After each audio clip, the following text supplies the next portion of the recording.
good? Yep.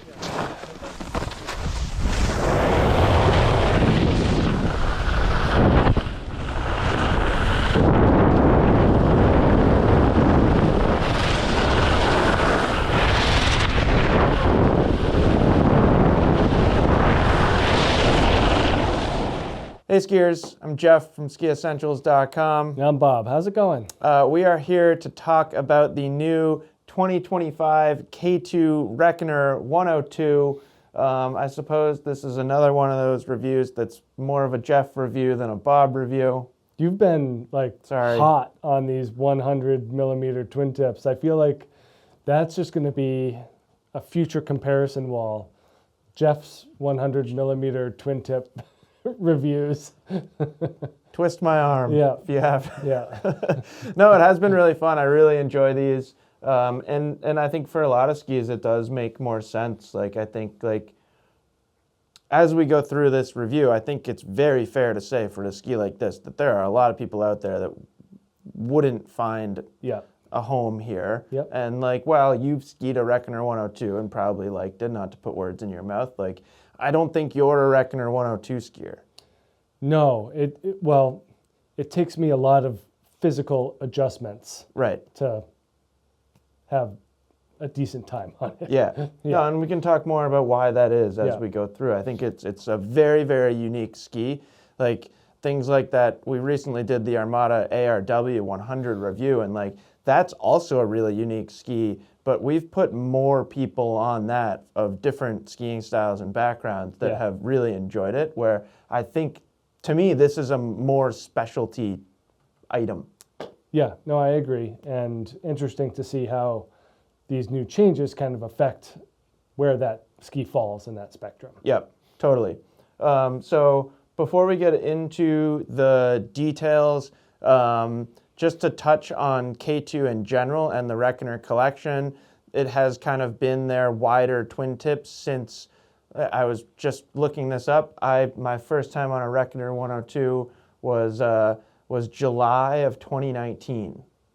So basically since the 1920 ski season, not 1920, 2019, 2020. Not, we got to clarify. We're not going all the way back to 1920, although this would be very ahead of its time for 1920. But it has occupied that spot in K2's catalog of wider twin tip, basically from 102 to 122, also with the Reckoner 92, but that ski's a little different. The construction's a little different, so I don't always mentally include it in the same spot or same category. Now for next season, for 24-25, it still kind of fills that same role or that same spot in K2's ski offering, but now we go still 92, still with different construction, and then 102, 110, KF, and then 124. So they're basically tweaking the waist widths of a few of those skis. 112 is now 110, 122 is now 124. KF is Carl Fosved's pro model ski. Yep. So that one follows the same discussion or the same trends that we'll discuss in this video, but instead of a triaxial braided core, it is a carbon braided core, which ticks the price up, I think, to $849, as I think it's the most expensive Reckoner, which is about $100 more, or exactly $100 more than the Reckoner 110, which is $749. Bob, which makes this exceptionally impressive that this comes in now at $599. I like bringing the value into these discussions. I think we did it last year too with the Vocal Revolt 96. Yep. That we were like, whoa. It's always, for this amount of money, you're getting a really, really good ski here. Yep. So I think that that's a good thing to bring up, especially in a world in which we live where everything seems to be getting more expensive. Yep. Now, I think we can move on to construction if you're ready to talk about construction. Sure. And I will hand the reins over to you here, so to speak, in a moment.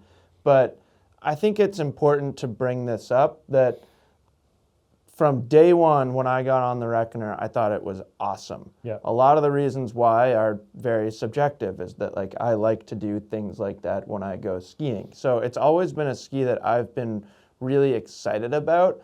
I would say the unfortunate side of the Reckoner is that a fair amount of people ran into durability issues. One of those is our esteemed colleague, Matt McGinnis, who has a knack for breaking skis. Like, he breaks skis that shouldn't be broken. Yeah, and he's not like a huge guy. Nope, he's just really hard on his skis. Yeah. So I brought a prop. This is actually one of Matt's broken Reckoner 102s over here. You can see the impact, and also, like, Matt, wax your skis. But there is, like, impact damage all over these things. There's a chunk of, like, base taken out, clearly impacting a rock. The edge is bent, like the sidewall is bent. So he's clearly bashing these around. But, one of them is, like, I don't know which one, but one of them is, like, kind of just split. Like, the core is... One in your left hand, I think, is the... This is the split one? The split one. Yeah, so on that side, kind of where he impacted that rock, it started separating a little bit. Another friend of ours, Casey, park staff guy, he ran into some durability issues too. So although a lot of us, myself included, really developed some fondness for a ski, there were undeniably some durability complaints. Yep. And I would say there are plenty of people that have owned and skied Reckoners and didn't break them, but I'm not going to stand here and ignore those that have. So as K2 redeveloped this ski, I was very excited about getting a new version with a lot of hopefulness that they would improve durability. Yeah, and I think that what we've seen so far is that has been a successful move in that direction. I will put my stamp of approval on it. Yeah. But not to get ahead of ourselves, do you want to tell us what's going on inside these skis? Sure. So do you want a ski? I'll take a ski. It's I like easier when you a hold ski. one. Yeah. And I can kind of touch on the differences between this 2024 build as well. So this old one used a blend of fir and aspen in the wood core. So that fir was a little bit denser, and the aspen is quite a bit lighter. What they've done with this new ski, they've really changed it up. Like, the whole construction is pretty different. Yeah. So they use an aspen microblock core. Yeah. So as opposed to thicker stringers, we're getting thinner stringers. And when we talk about, like, the difference in weight that we saw, that'll kind of come into play there as well, where if you're using a lot more thinner pieces of wood, even versus a denser wood like fir, you're going to see a little bit of an uptick in weight. Yep. So we do get that aspen microblock core in here, and then basically a whole new, like, twin tech sidewall construction, I think is kind of... I mean, the way that they finish the edges is definitely different. Yeah. And by edges, I mean the edge of the top sheet. Yeah. Like, the previous ski said twin tech sidewall also, and I don't exactly know what's different about this twin tech sidewall, but yeah, you couldn't stand here and say that the way that they finish the top sheet and how it interacts with the sidewall is the same. Yeah. It is not. The carbon applications are similar. We are still seeing their carbon spectral braid and their carbon boost in here. Yep. So both longitudinal stringers of carbon, and then by braiding the carbon in more tight-knit cross-hatch method in the middle, and then looser, more longitudinal in the tips and tails, they are altering the torsional and longitudinal flex of the ski. So it's actually pretty stiff torsionally underfoot. Yeah. And then we start to see quite a big variance when we get to the tips and the tails. This one, even I can probably twist a little bit. Right. Just a little bit by design. And that all goes into kind of this attitude that K2 is putting into their skis of this being a supremely playful and maneuverable product. Yeah. And playful and maneuverability is off the charts, yeah. So that's kind of the differences in the build. Now, the way that they put them together differs as well, as you were saying, Jeff. And I don't know how well this is going to show up on camera if we have close-ups, but it's more of a sidewall. So we can actually see full sidewall going through. There is a tapering as the ski thins in both tips and tails. This is actually a pretty symmetrical build. When we talk about shape, we can talk about the slight drop, but overall it's very balanced fore to aft. But yeah, it tapers in, and then in the tips and tails, then we start to see this thinning at the very end here, but you can still see a glimmer of the sidewall, whereas in previous years' Reckoners, Basically went full cap. full cap right about here. Yeah. So that's kind of the difference in construction, is we're seeing that sidewall peek through and offering just a little bit more of that integrity throughout. Yeah. Bioresin, as well as a new binding agent. And we were talking about it because we had talked about the line, the Chronic 94 and 101, how those skis are bioresin. using bioresin too. And those skis are a little bit on the heavier side. So we didn't pull your bindings off to do a weight measurement, but We do not have an official weight. we do not. K2 has not given us an official weight. Yeah, We are weighing and then subtracting the weight of a pivot. right. So there's some variance here. But generally, we found this to be Say 200 200 grams heavier. heavier. Yeah. So, and we also found those Chronics to be slightly on the heavier side too. So Yeah. our running theory is that bioresin is a little bit heavier. It feels like a good theory, Yeah, a working theory. a working theory. Yeah. So a little bit more weight, but I mean, we're talking about this flex here, and we can kind of get into that now because it's Yeah, part of construction. totally. Yeah, Or you want to give me that one of those? yeah, When this came out, it to me it seemed like one of the softest skis on the market. yeah, It is incredibly easy to bend. Yeah. Like that is so crazy soft. Like I Right. feel like I could keep going, but I don't want to. Well, it's a fold. Yeah, it totally it folds. You know, it's amazing how much these things flex. It is stiffer underfoot. Like Yep. hopefully you can see that on camera, but it's super soft. And I would say, if anything, this new ski is softer.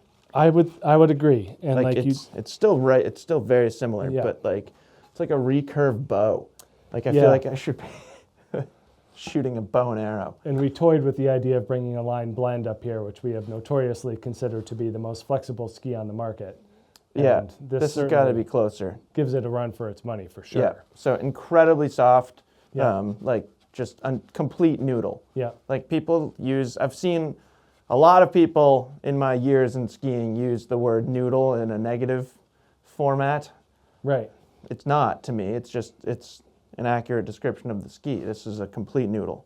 Yeah, and you got to kind of change the paradigm of that discussion and be like, why is it noodly and who benefits? Yeah. So and that's the big part of this ski. not to get too far ahead of ourselves here, but like I've been thinking about this quite a bit, just kind of as we like prep for this discussion.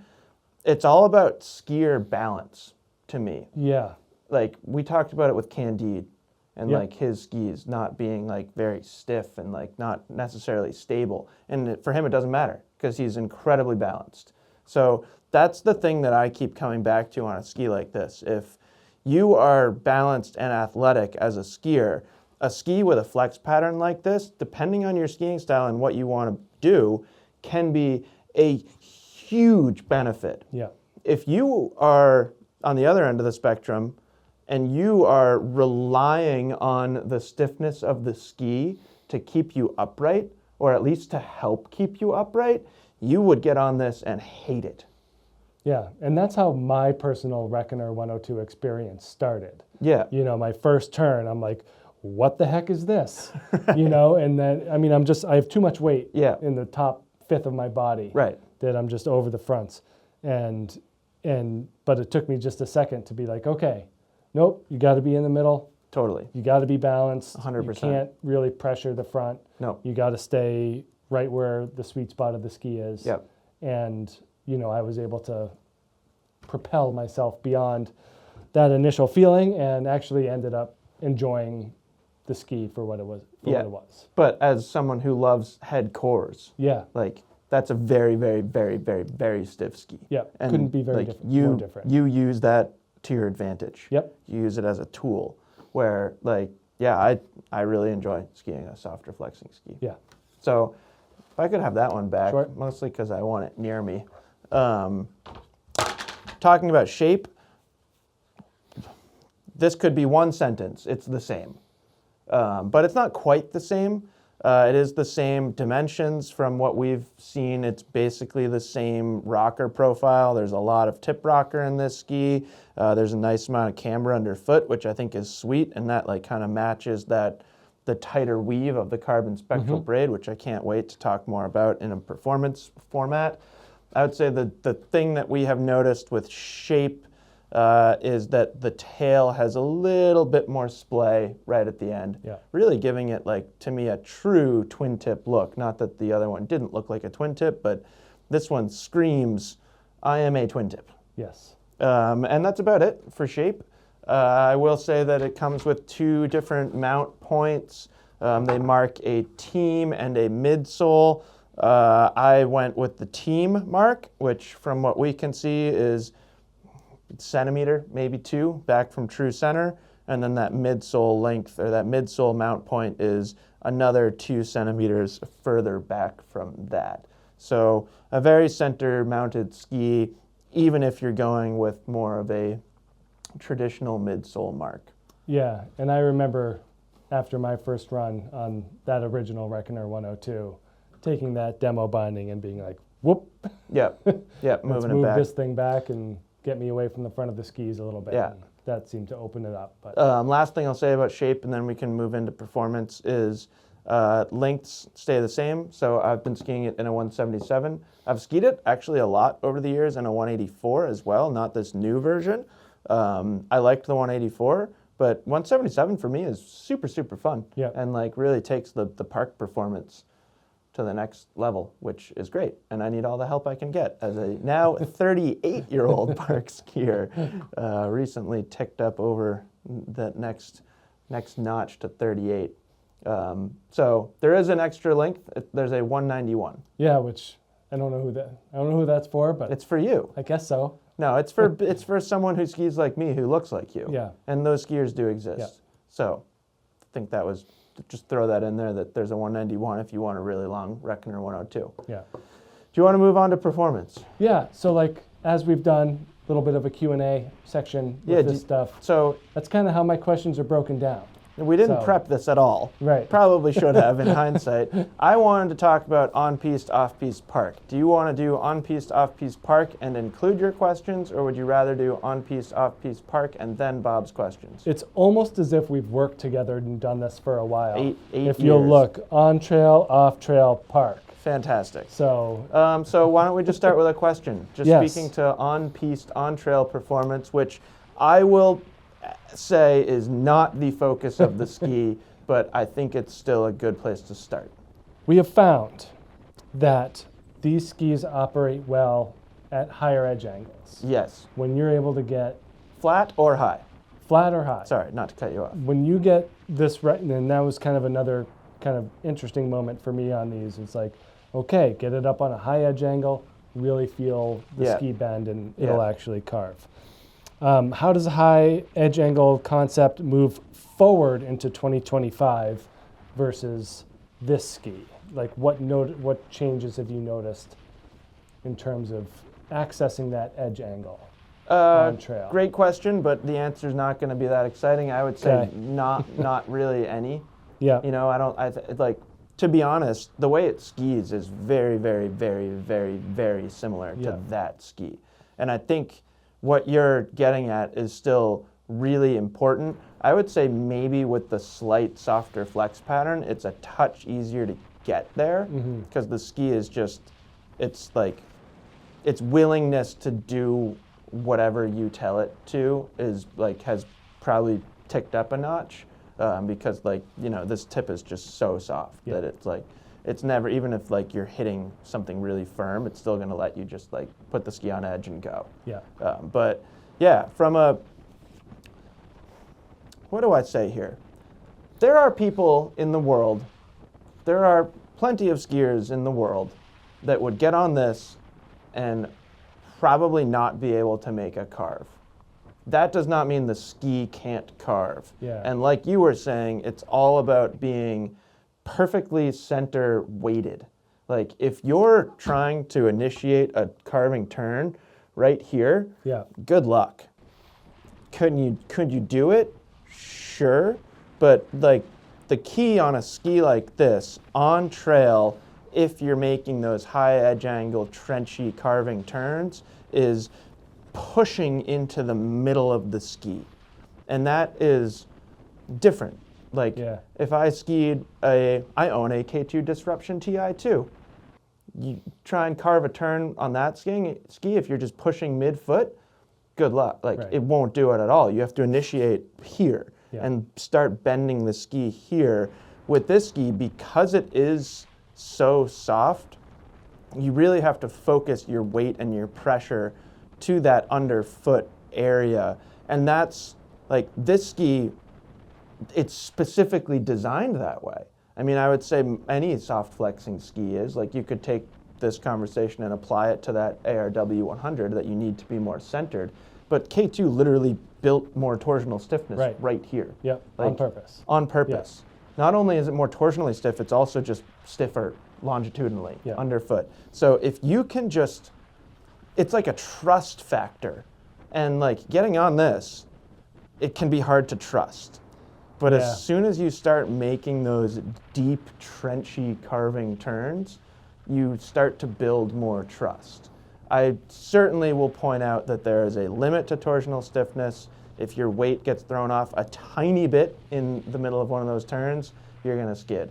If you try and make one of those turns on really firm snow, you're going to skid a little bit. Yeah. But on packed powder groomers or like any softer snow conditions, you can, like, I mean, the footage exists. Right. You can, like, can do it. You can lay over some cool turns on this ski. And what's fun for me is it's really easy to do.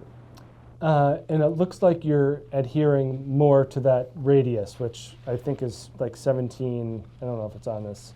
I think I saw it on the catalog, like 17 and a half meters. Yeah, you can bend it shorter. You can bend it shorter. I don't think it likes to go longer. Yeah, and so that was kind of the, like, can you break free and still have a positive experience, or can you ride it straighter? Like, how does that affect your experience? Right. So beyond, outside of the parameters of 17.7 meters, how does the ski function in a carved turn, or an attempted carved turn? Only well if you're trying to go shorter. Like, it looks to me like it's a lot happier shorter. Yes. Yeah. And even doing that, you have to be kind of careful. Yeah. Because, like, if you're trying to bend it even more than it's already bent, which chances are it's already bent a lot, you can kind of stuff the tip, like mid-carve. So there's, like, it's a little bit of a delicate dance of balance and pressure, and but it is fun. Like, it's super fun. It's like it takes the right slope, the right like slope angle and snow conditions. But yeah, you can like almost get it to make slalom turns where, like, interestingly, you can ski really fast on it as long as you're going straight. Right. But like, if you're going super fast and you want to lay over big carves, then you're not on the right ski. Yeah. Do you think the Reckoner is more skier weight dependent than some of the other 100 millimeter twins that we've talked about? I think so. But I think you could add in skiing style to that too. Yeah. Like I said in the beginning, like, this feels like a more purpose-built tool for a specific skier. And I would say most of those skiers are on the lighter side of the spectrum. But then, like, you could take a bigger skier who has a distinctly playful skiing style, and they'll do just fine. Like somebody who like loves doing nose butter 360s. Yeah. You could be 200 pounds and just love doing the nose butter 360s and get this in a 184, and you're gonna have a blast. So it's, yeah, I don't know that it's as, actually now that I'm talking about it, I don't know if it's more skiing style dependent or more skier weight dependent, but yes, I do think that those things are more important on this ski than Playmaker 101, ARW, ARV 100, some of the other skis that definitely fall into the same category, where a bigger variety of skiers can ski those. Well, and now they got the 191, so it gives you an extra, I don't know, 20 or 30 pounds. I don't know if that's solving the question that you're asking. No, I think even with that 191, it would be pretty skier dependent. Yeah. I don't know. I see your finger moving down to off-piste. I don't know if we're there yet. I think we're there. I think I think it's pretty obvious that this thing likes to rail carved turns within Yeah. its radius. I just feel like we would be making a slight mistake if we moved on to off-piste without bringing up edge release. Sure. Although this will undoubtedly come up when talking about Yeah. off-piste. Edge release is incredibly easy. Yeah.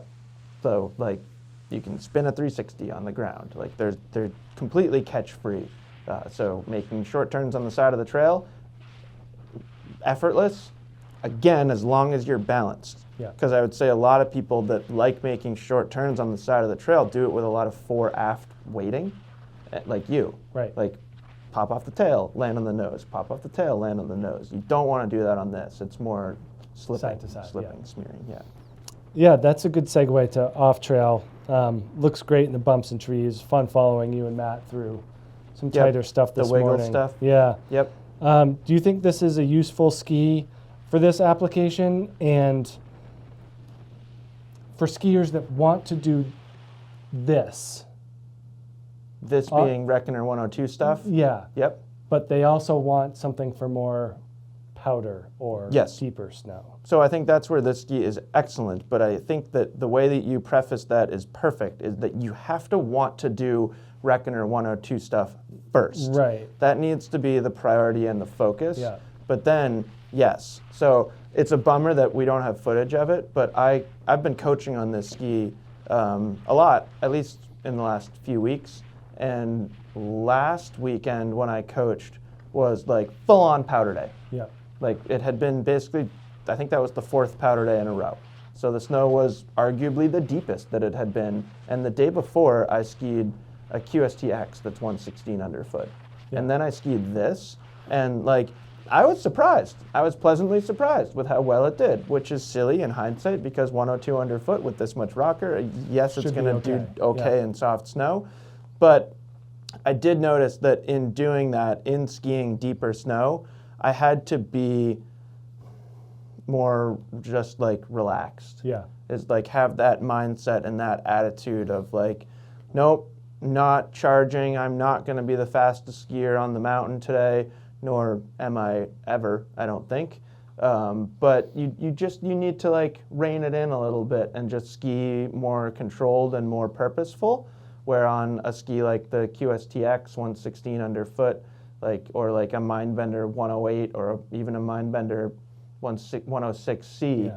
like that ski you can, things like that you can down the fall line, like let it go a little bit and let the ski kind of be your support system, where you don't have much of a support system on this ski. You are the support You are, system. yes, You you have as to a be skier an are the active support participant system. Yeah. in the process. But yeah. I think that was like important for me to have a day like that on this ski, and skied some pretty deep snow and had a lot of fun. It was kind of cool that I was coaching, because when you're coaching, you'd spend a lot of time like making sure all the kids were keeping up. So Yeah. like I skied slower and I just had a lot of fun. So it absolutely can do that. And then like I actually thought today was a really good test for this ski, because today we had 1 inch of snow, Yeah. if that, this like dense kind of cream cheesy snow. And this, for being pretty darn center mounted, the way that the tail swishes around behind you is wild. Yeah. And it's like, it like adds this like forgiveness that is nice to have in a ski that's this centered with that much, like, that's a lot of ski behind you. Even for a Right. 177, like that's a lot to keep track of. But because it's so soft, it never like fights you. Yeah. It's you never feel it in the back of your boots or anything like that. So I thought that its highlight is probably the way that it lets you kind of wiggle through tight moguls and trees while still being a center mounted ski. Because there aren't too many things that I can think of that fully achieve that the same way that this does. So if you were to take the mount point back to, what is it? Midsole. Midsole, Yeah. like, so -2 from where you are, Yep. just about. Do you think that that really opens up the ski to more of that free ride potential, and how much of a hit does freestyle and park take at that point, do you think? You know, I honestly don't think it opens it up that much Yeah. at all, because it's still so soft. And that's like kind of where my mind keeps going with this ski. And I know I've said it several times already that it's a pretty special tool, like a specific tool for a specific job. I feel like most people that are buying a Reckoner 102 should be mounting on the team line. Yeah. I think if you're buying it and you want to mount it on the midsole line, there are arguably better skis. If you're making that move before even skiing it. Exactly. Is what you're saying. Exactly. Yeah. Yeah. Is there a skier out there that would prefer Reckoner 102 over other skis at the midsole line? I think the answer is yes, but I don't know that it's very many. Yeah. And I think there are more and more and more skiers, like people my age who have a park background, who still love to be pretty centered. And then this ski is great. Yeah. So that's my assessment. Sweet. Yeah. Talk about park. Sure. Too soft, too light, just right? It's got to be just right for me. Yeah. I texted our K2 rep after my first park day on this, and I don't often say things like this, but it's got to be my favorite park ski right now. And I think, honestly, a lot of that is coming from being 38 years old. Just, you want to have as much help as you can get from the ski. I need forgiveness. Yeah. Yeah. And like thinking to the kids that I coach who are, 15, 16, 17, stuff like that, like, I don't think it's perfect for those skiers at all. Yeah. I don't, like, if you're like going massive and you want a bunch of support out of your ski, you need something a little stiffer. But for me, like, it's just so nice having forgiveness out of a ski. It still feels really light, even with a pivot on there, it still feels plenty light. Definitely skis that feel lighter, like Playmaker, skiing that in the park feels definitely lighter. But this, I feel like, hits a nice kind of sweet spot of there's some substance there while still being pretty darn light swing weight. It's like the same thing with those smeary short turns off-piste. The flex pattern just provides an incredible amount of forgiveness. And I've talked about this with other skis too, like ARW 100 has a lot of the same characteristics, or even Playmaker has a lot of the same characteristics. Spinning switch, that tip is really never going to catch. It's like you'd have to really try, I think, and I feel that way on other skis too. Probably the thing that sets the Reckoner apart from a lot of those other skis is the suppleness of landing. And this kind of brings the conversation back to skier balance. Like, if you're landing a big jump and you are expecting the ski to be your landing platform, that's where your stability is coming from, just look elsewhere. Right. It's got to be your feet. It has to be your feet. But for me, like, I've had several knee injuries. I've had an extensive amount of surgeries to my right leg. There's a 16-inch titanium rod that runs through my femur of my right leg. Like, hurting my knee is out of the question. Yeah. Like, I don't care if I have to wash out completely. I'm rather going to do that and like go straight to my hip. I'd rather do that than hurt my knee even in a tiny way. Yeah. So like this morning was a good example because it was extreme flat light and I couldn't really see. And I was trying to do sevens without carving, which for me physically and mentally is like counterintuitive now because I carve too much. And I like did a sloppy seven or a couple sloppy sevens and like kind of couldn't see the landing just because it was completely flat light and like it's really hard to pick those things up. And just the way that the ski, like even looking at the footage back, the way that the ski let me down was really nice. Yeah, it was really nice. It kind of just like cradles you and it's like, oh, you didn't do a great job, sorry. You can try again next time. Like, you're not going to hurt yourself. Where, like, if I had been on a stiffer ski, I may not have hurt my knee today, but I would have felt it. Yeah. Like, 100%. And then the same thing kind of comes through on rails. I just think that, like, the forgiveness of the flex pattern is huge for a skier like me. And it's funny to, like, stand here and talk about forgiveness as a 38-year-old park skier because, like, I can only imagine somebody from K2 is like rolling their eyes right now because there's a whole other side of the park spectrum too. Yeah. Like guys that do crazy butter tricks, which like I don't really do anymore. Spoiler alert, because it hurts my knee. Yeah. Like I just can't really justify doing things like that. But if you have like a really like kind of progressive attitude in the park where you like to smear and slash and butter and press, then this ski is awesome. And like you can take it and like redefine the sport. Like create a new segment of park skiing on a ski like this because you can be so creative. Yeah, the groundwork potential seems off the charts. You know what I did the other day that you'll be very excited about? Okay. When I finished coaching, I came down to the lodge and there was a perfect little spot and I did the best nose block that I've done in years. Proud of you. Thank you. And there was like a daughter standing there with her dad. Yeah. And like I was just standing. If you don't know what a nose block is, you're basically like, without your poles, you ski up to something and then like pop forward and stand on the nose of your ski. And I probably was standing on the tip of my ski for like a good 5 seconds. And this girl was just standing there like, As long as you can keep the kids impressed, Yeah. you're doing something right. yes, still got it. So that was a nice reminder to me that like, oh yeah, like that's kind of, Yeah. if anything, that's the skier that they had in mind when they developed this thing, Yeah. not just a washed up aging 38-year-old park skier who's bad now. Still looking good to me. I'm glad it looks that way because it feels worse and worse every year. But no, I've had a blast skiing park on these, and certainly not like a competition style park ski, but incredibly fun to ski. Good. Yeah, That's all I got. that's pretty much all I got Pretty too. comprehensive. Yeah. Did we talk about everything? Was this an hour long? It feels like I've been talking about this ski for an hour. Not too, I don't think it was an hour. Did we do the top sheet sound? No. Far more durable. Yeah, I think so.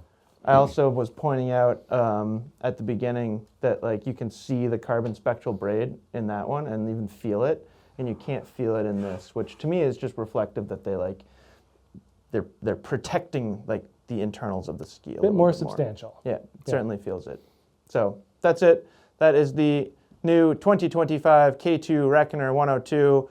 You'll be able to get them this summer, this fall, stuff like that. So in the meantime, let us know if you have any questions, and we will talk to you soon. Bye.